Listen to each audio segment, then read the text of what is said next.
And now, it's time for another Dice Tower review with Tom Vasel. Hey folks, my name is Tom Vasel, and today we're taking a look at the Kyoto Protocol. This is a game in which you are an energy company and you are trying to produce enough energy, but at the same time not cause much pollution. It's a simple card game, which is from a company called Roll D6 Games, and there is no dice involved in this game. They threw a die in the box, actually, just as I guess as an advertisement for the company, but there's no dice involved here. It is simply a card game. Let's take a closer look.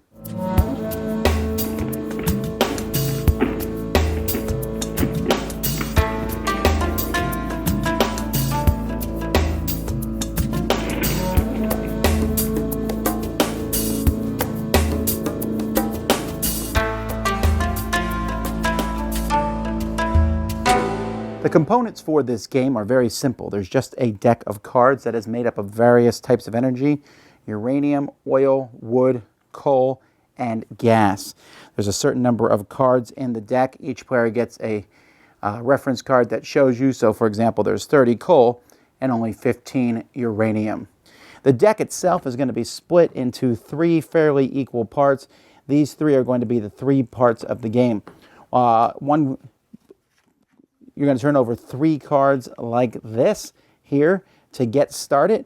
And then players are going to get going. They're going to be starting the game. And on a player's turn, they are going to have three different actions that they can take. One of the actions is draw a card into your hand. You can draw one of these three cards. So I might take coal, for example, or you can draw the top card from the deck. If all three of these cards are the same, so let's say all three are uranium, then you have to draw one of these. You cannot not draw any of them if they're all the same. So I would have to take one of these, and it's immediately replaced. So one of the things you can do on your turn is draw a card.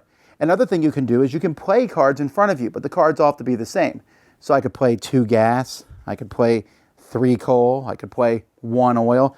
It's up to you, but of course, the more cards you save, the more efficient your actions are. And you place these cards in front of you. Another thing you can do, the third action, is you can take from the cards that, let's say all these cards are face up in front of me, you can take 1 or 2 cards and flip them face down. They no longer count for you as a card of that type. Now this is going to continue until the last card from this deck is drawn. When that happens, then players need to check to make sure they have enough power. And that depends on the number of players. So let's say it's a 4-player game. We've just gone through the first of the 3 decks. Everyone needs to have 6 power in front of them. You simply count the face-up cards in front of you. Let's say these are the ones I have in front of me. I have 1, 2, 3, 4, 5, 6, 7 power. I'm fine. For each power you're missing, you take one of these chips. They have 2 sides. They're just negative point chips, so you don't want to do that.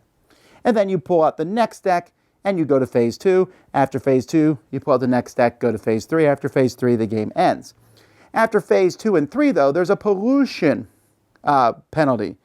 Whoever has the most of each of these types of cards in front of them, coal, oil, gas, wood, uranium, takes chips. So if I have the most oil after phase 2, I will take 2 chips. If I have the most coal after phase 3, I will take 4 chips.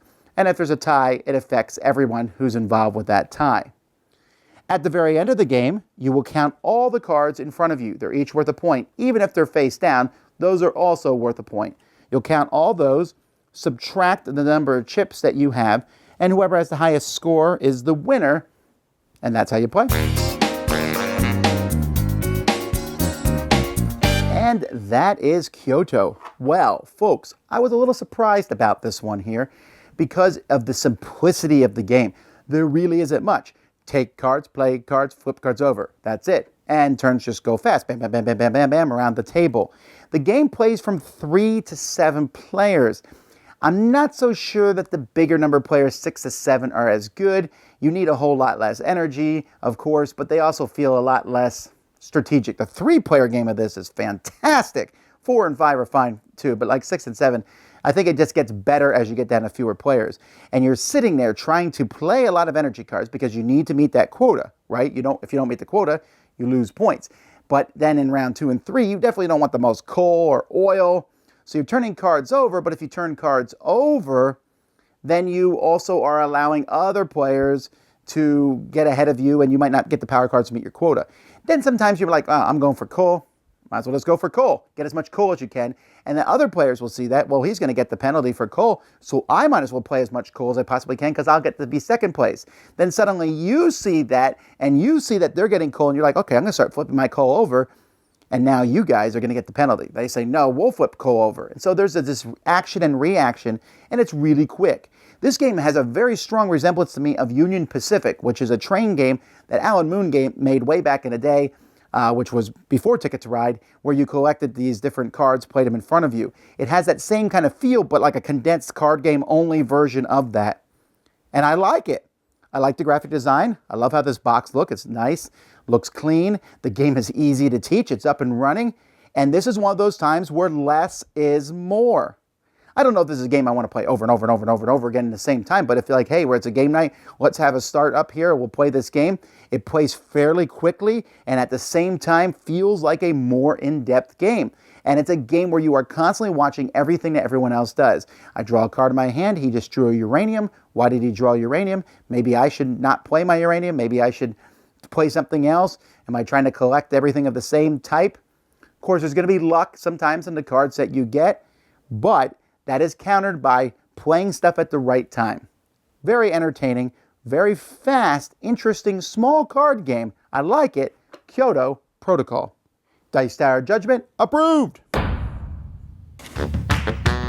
Thanks so much for watching the Dice Tower videos. Find more great videos and reviews, as well as our top-rated audio podcast at Dicetower.com. You can also find other great shows at DicetowerNetwork.com. I'm Eric Summerer, and you've been watching The Dice Tower. The Dice Tower is sponsored by Cool Stuff Inc., where you can find great games for great prices. Cool stuff in stock. Check them out at CoolStuffInc.com. Shut the door!